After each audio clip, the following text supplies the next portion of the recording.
It usually starts the same way. It's late, you're half tired, half curious, scrolling through real estate listings on your phone or laptop, telling yourself you're just looking. And every house that doesn't look like it's about to collapse is priced at around $500,000. Not a dream home, not a mansion, just a very normal house. A small kitchen with laminate countertops that haven't been updated since the early 2000s. Beige carpet.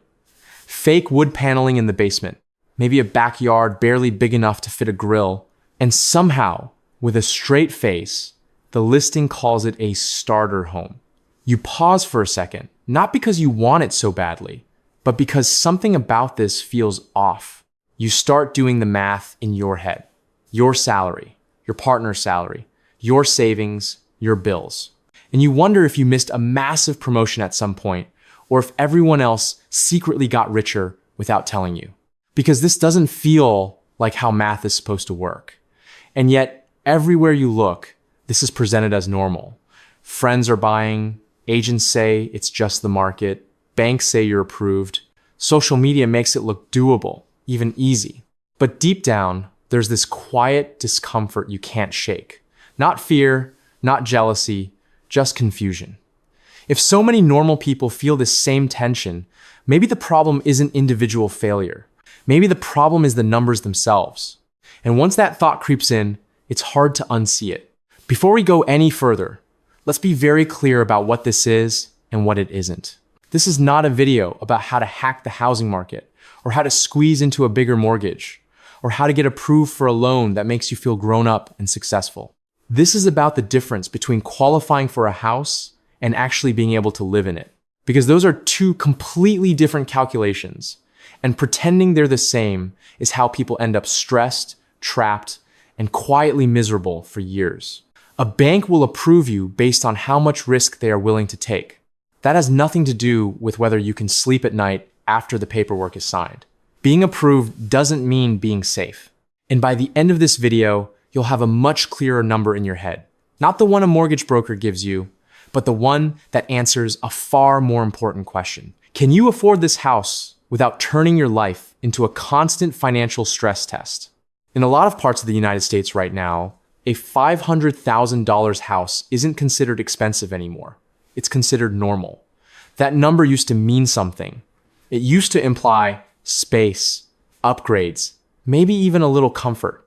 Today, in dozens of metro areas, it just means you're not buying the worst house on the block. You're getting something modest, a place that's functional, livable, not falling apart. In cities like Denver, Austin, Phoenix, or anywhere within commuting distance of a major job market, $500,000 buys you a fairly ordinary home. Sometimes small, sometimes far from where you actually work, sometimes both. And this is where the quiet pressure starts to build. Because when a price becomes the baseline, people stop questioning it, they stop asking whether it makes sense, and start asking how to make it work. The market doesn't care if the number feels absurd. It only cares that comparable homes sold for the same amount last month. And so sellers list at $500,000. Agents normalize it. Buyers are told this is just what houses cost now.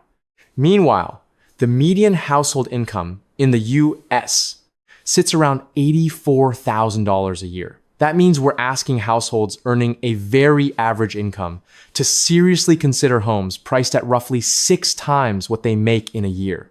That ratio should make you uncomfortable. Historically, it always has. But instead of treating it as a warning sign, we've learned to shrug and move on, as if the problem is our expectations, not the math. And once you accept that baseline, everything that follows becomes a lot harder to push back against. Once you accept that $500,000 is the starting point, the next problem hits almost immediately. And it's a problem most people quietly underestimate: the down payment. For decades, the old rule was simple: put 20% down and you're being responsible.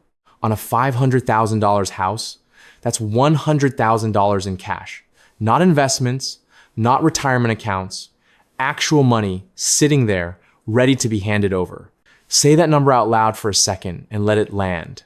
$100,000. The median American household doesn't even have a fraction of that saved. In fact, the typical savings balance in this country is closer to a few $1,000s, not six figures. So already, before you've paid a single mortgage payment, the math has quietly disqualified most people. And this is where the advice usually turns unrealistic. People say, just save more. But let's actually do that math. If your household makes around $84,000 a year and you manage to save an aggressive 10% of your gross income, which very few people can sustain, that's about $8,400 a year. At that pace, it takes more than a decade just to reach the down payment, assuming home prices don't rise at all. And we both know they won't stay flat. So most buyers don't do 20%. They drop to 10% or even 5% just to get in the door. And that's when another cost quietly appears: private mortgage insurance, or PMI.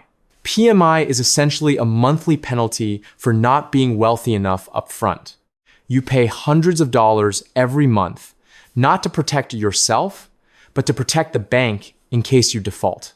So before you've even talked about taxes, insurance, or maintenance, you're already starting homeownership from a position of financial disadvantage. This is the part where most people finally lose the thread, because it's the part that doesn't show up in the listing photos or the mortgage calculator. You hear a monthly payment number and your brain locks onto it, even though that number is only a piece of the story. Let's say you put down 10%, somehow scrape together $50,000, and borrow the remaining $450,000. At current interest rates, somewhere in the mid 6% range, your principal and interest payment alone lands around $2,800 a month. That already feels heavy. But that's not the real number. That's the number designed to get you comfortable enough to keep going. Once you actually live in the house, the other costs start stacking up quietly. Property taxes come next. In many areas, that's another $4,000 to $8,000 a year, easily $500 a month. Homeowners insurance follows, and thanks to climate risk, it's no longer cheap or predictable. Floods, fires, storms, all of it gets priced in. That's another $250 to $350 a month if you're lucky. Then there's maintenance, the cost everyone waves away until something breaks. The general rule is about 1% of the home's value per year. On a $500,000 house, that's $5,000 annually, or roughly $400 every month, whether you spend it or not. And don't forget PMI, the fee you're paying because your down payment wasn't big enough. Add another $200 to $400. When you put it all together, the real monthly cost of that $500,000 house isn't $2,800. It's closer to $4,300 to $4,400 a month, assuming nothing goes wrong. That's the number you're actually committing to, not the one that made you feel okay during the approval process. Once you see the real monthly cost, the question stops being emotional and becomes purely mathematical. Who can actually afford to carry a $4,300 monthly housing bill without their life slowly collapsing around it? Financial advisors like to say housing should stay under about 28% of your gross income. Banks are more generous. They'll approve you all the way up to a 43% debt-to-income ratio, sometimes even higher, because their concern isn't comfort, it's default risk. So let's reverse the math. Instead of trusting the approval letter, if $4,300 represents 28% of your income, you need to be making close to $185,000 a year. Even if we loosen the standard and use the bank's version of affordable, you're still looking at roughly $150,000 annually just to keep things from feeling constantly tight. And here's the uncomfortable part. Only a small slice of American households make that kind of money. Depending on the year, somewhere between 10% and 20% of households earn $150,000 or more. That means for the vast majority of people, a $500,000 home is not comfortably affordable by any reasonable standard. Yet people are still buying them. So who are they? Some are dual income households in high-paying fields. Some have family help, And a lot of them are stretching themselves thin, betting that nothing goes wrong. To see what that actually looks like, imagine a household earning a combined $160,000 a year. On paper, that sounds solid. Upper middle class, after taxes, healthcare, and a modest retirement contribution, they're taking home around $9,500 a month. Subtract the $4,300 housing cost, and they're left with just over $5,000 for everything else. 2 cars, insurance, gas, groceries, student loans, utilities. Suddenly, the margin disappears. This is how people end up house poor without realizing it. Not because they were reckless, but because the numbers quietly cornered them. This is the part that rarely shows up in spreadsheets, but it's the part people live with every single day. Being house poor doesn't feel dramatic at first. It feels subtle. It feels like checking your bank balance before you go to the grocery store, even though you have a good job and a nice house. It feels like saying no to small things, not because they're expensive, but because every dollar already has an assignment. It feels like a constant low-level anxiety humming in the background of your life. When the check engine light turns on, your stomach tightens. When the water heater makes a strange noise, you hope it lasts 1 more month.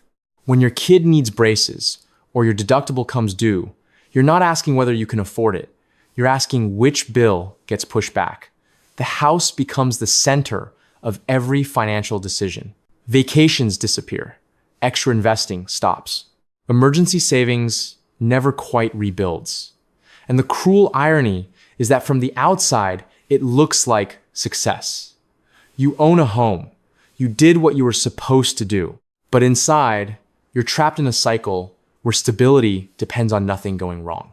1 medical bill, 1 job disruption, 1 major repair. That's all it takes.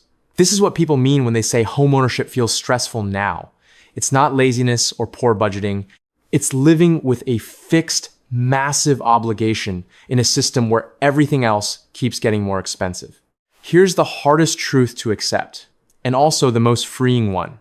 This system isn't malfunctioning. It's working exactly as designed. Sellers price homes based on the last sale, not on what local incomes can support. Banks approve loans based on how much risk they can tolerate, not on how stable your life will feel 5 years from now. Real estate agents get paid when deals close, not when buyers sleep well at night. Every part of the process pushes you toward buying, stretching, and normalizing stress.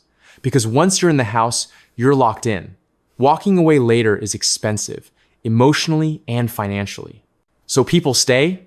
They stay in jobs they dislike because the mortgage doesn't care how burned out you feel. They delay savings. They postpone investing. They tell themselves this is just adulthood.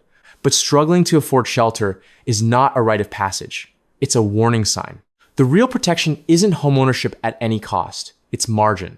It's having enough room in your budget to absorb shocks, invest consistently, and still live like a human being. A house that eats every spare dollar doesn't build wealth. It converts your income into anxiety. Real wealth is flexibility. It's the ability to say no, to wait, to walk away when the math doesn't make sense. There is no prize for buying a $500,000 home you can barely afford. No trophy for being house poor. The win is making decisions based on reality instead of pressure, on numbers instead of fear. And if that means renting longer, buying smaller, or choosing a different market entirely, that's not failure. That's discipline. Sometimes the smartest move isn't finding a way in. It's recognizing when the game is stacked against you and choosing not to play until the math actually works.